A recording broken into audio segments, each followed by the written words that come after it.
Thank you so much. I am a neuroscientist by training. And one of the important reflections is that virtually all education today, despite the fact that it fundamentally is concerned with learning, has not systematically accounted for our rapidly increased knowledge of the human brain. We have understood in neuroscience the important distinction between two fundamental kinds of learning. One we call declarative learning, and the other we call procedural learning. Declarative learning is learning about things. So we can learn that it is important to express empathy, or we can learn the importance of cooperation. But that does not necessarily make us a more empathic or cooperative person. The neural circuits which actually build habits are fundamentally different than the neural circuits which acquire declarative information. And this insight leads us to a radical conclusion, which is that the skills of attention, the skills of cooperation, the skills of empathy and kindness actually can be learned, and they are learned through circuits that are fundamentally different from the circuits that acquire basic declarative information. So we are going to focus on this topic of well-being as a skill, and the idea that well-being as a skill is absolutely fundamental to all other forms of education, because if a child is not emotionally balanced, if a child is inattentive, then she or he will not be able to process other information being presented. And so I'd like to talk about four components or constituents of well-being. The first component is awareness. And awareness includes basic mechanisms of attention, and I'll say a little bit more about each as we go along. The second component we call connection. Connection refers to the social emotions which form the glue for successful interpersonal interaction. It includes gratitude and appreciation, kindness and compassion.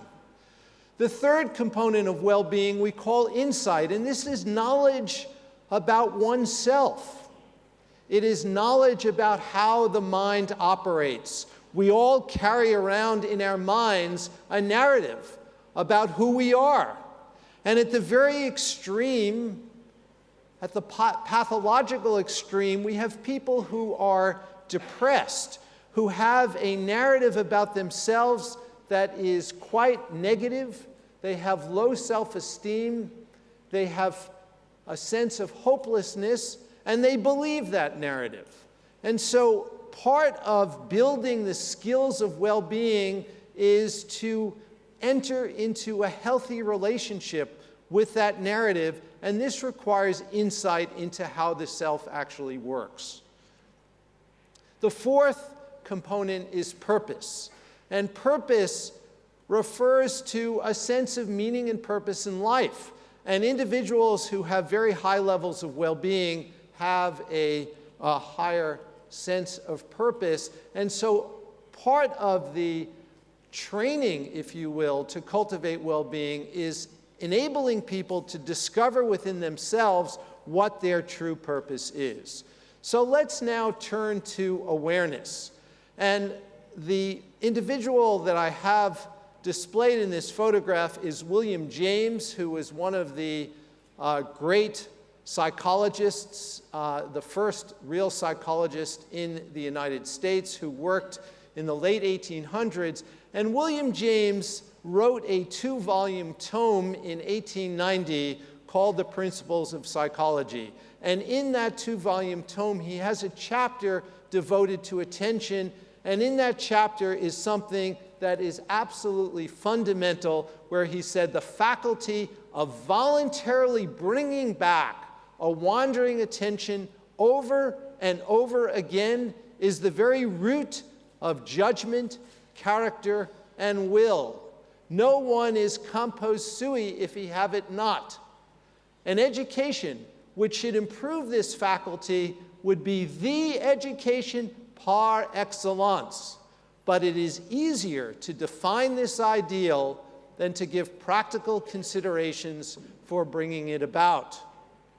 Now, this is really an extraordinarily insightful and important statement. The education of attention is fundamental for every other form of education, and yet we have paid so little attention to how we educate attention. And we have learned now, through modern neuroscience, that the circuits which subserve attention in the human brain are circuits which exhibit plasticity. This means that they can be impacted by experience, and they can be altered through training. In recent research published in a very famous, prestigious journal, psychologists discovered that the average adult spends 47% of her or his waking life not paying attention to what they're doing. 47% of the time, our mind is wandering. One of the strong intuitions that we have is that we can do better. We can train our minds to focus. And there's absolutely no doubt, and modern neuroscience supports this conjecture very, very strongly, and when we engage in this kind of training, children and adults show systematic changes in specific circuits in the brain. So we can train kids to pay attention more effectively. And we have a moral obligation to do that, because training in attention is the building block for every other form of learning. Now, what about connection?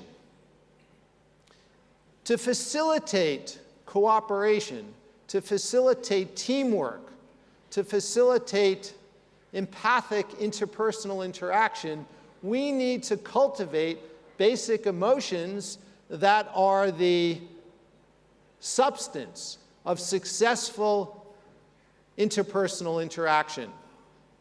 Modern research indicates that when we are born as young babies, we exhibit a propensity for prosocial behavior. We prefer interactions that are warm-hearted and cooperative compared to interactions that are selfish and aggressive.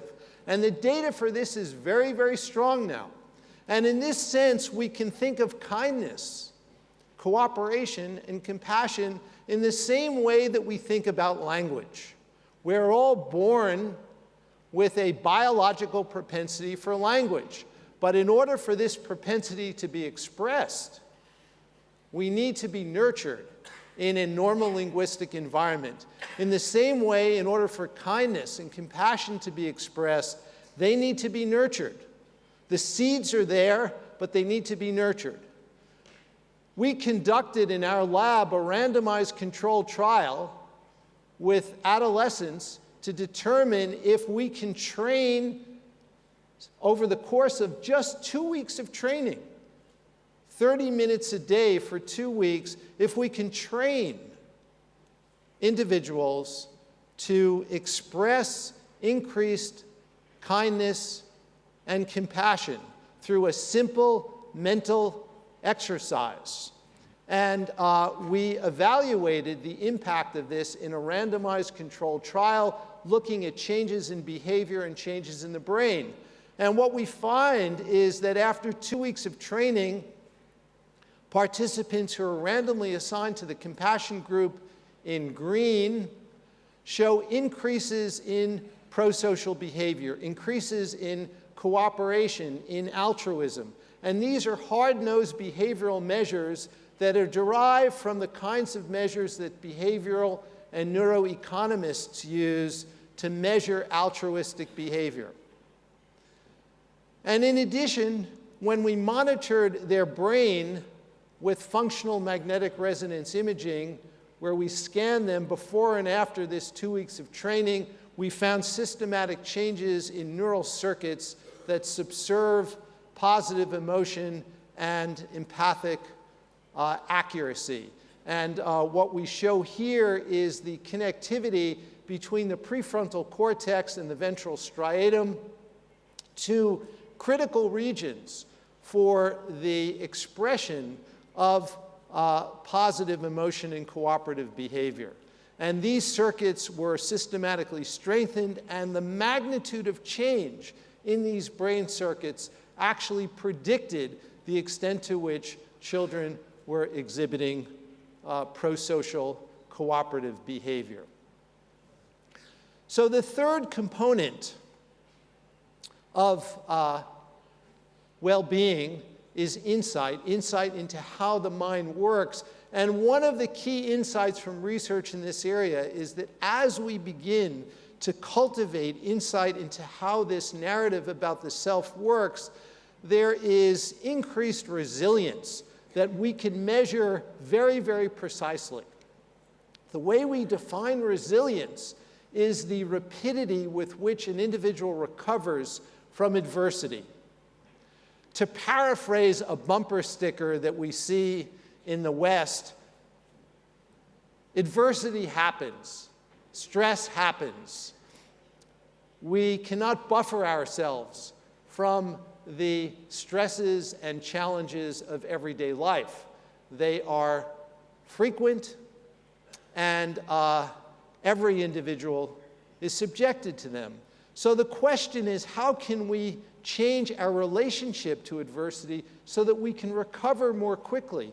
And if we recover more quickly, then the brain is more able to process information in front of us. Imagine a child who is on his way to school subjected to violence, sees trauma, or before she or he leaves the house is confronted by the adversity of their parents having an argument or a fight. This is the kind of challenge that occurs to kids all the time. And if a child is unable to recover quickly from that adversity, then she or he will be compromised in their ability to learn when they reach school. Training in insight enables this kind of recovery. So we have studied this in the laboratory, and this is a way we can illustrate it. If we imagine that at a certain time point, a stressful challenge occurs. The way this graph is drawn, this depicts the change over time in a biological process that is activated by stress, or for that matter, a behavioral process. And we can contrast this individual with a second individual who shows a much more rapid recovery from that stressful challenge. They both show the same amplitude of response, but the rapidity with which they recover is quite different. Well, it turns out we can trace the circuitry associated with these differences between individuals, and the circuitry involves a connection between the prefrontal cortex and the amygdala, which is depicted here. And with simple mindfulness training, we can show that the strength of this connection is enhanced and individuals recover more rapidly from a stressful event. So we can learn to recover from adversity more quickly. We can learn resilience. Resilience is a skill which can be cultivated through very simple forms of mental training. And being able to equip children with the capacity to recover more quickly is absolutely fundamental, again, for all other forms of learning.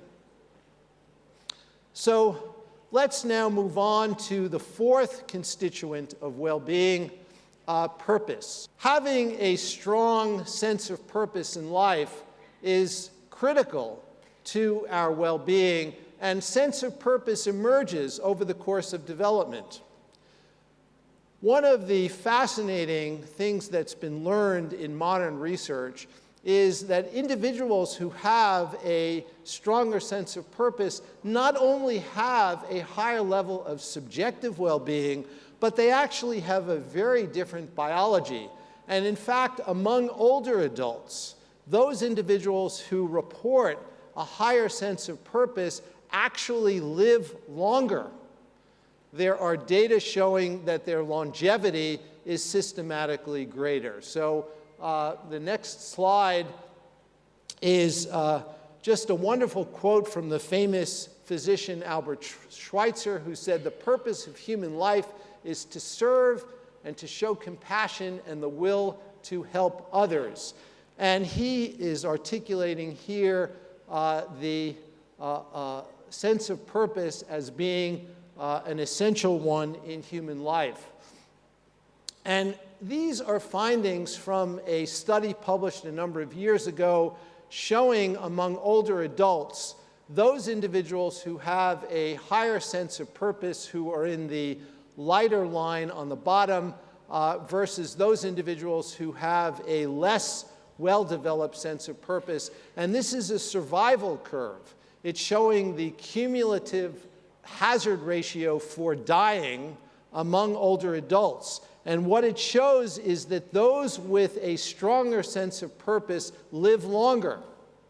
Those with a weaker sense of purpose are the ones who are dying sooner. And this is after adjusting for the health status and medical conditions and the age at which these individuals are first being tested. So, to summarize, I've shared with you 4 constituents of well-being: awareness, connection, insight, and purpose. Each of these 4 constituents of well-being is associated with specific brain circuits, and each of those brain circuits exhibits plasticity. They change in response to experience, and they change in response to training. Incorporating systematic training procedures in our education to strengthen these habits of mind will facilitate all other forms of learning. Having a child who pays attention, who exhibits kindness and empathy toward others, who has an understanding of her or himself and shows resilience, and who has a developing sense of purpose, will prepare a child for the future and for other forms of learning. Longitudinal research, which has followed large cohorts of children from birth through early adulthood into their 30s, has shown that a child's capacity to exhibit these qualities, once a minimum IQ is reached, these capacities exceed IQ, grade point average, and standardized test scores all put together in predicting major life outcomes when the individual is in his or her 30s. And by major life outcomes, I mean outcomes like physical health, the propensity to use drugs, antisocial behavior, criminal convictions, and actual measures of financial success, including actual income. And this is after very carefully controlling for all other factors that might influence these variables, including the socioeconomic status of these individuals and their families of origin.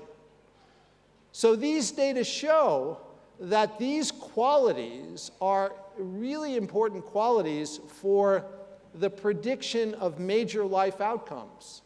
And so if we are going to educate for the 21st century, educating for the future, we need to systematically pay attention to these qualities and to incorporate in our educational armamentarium strategies for actually cultivating habits of mind which can strengthen well-being. And if Those of you who are interested, want further information, please go to our website at the Center for Healthy Minds.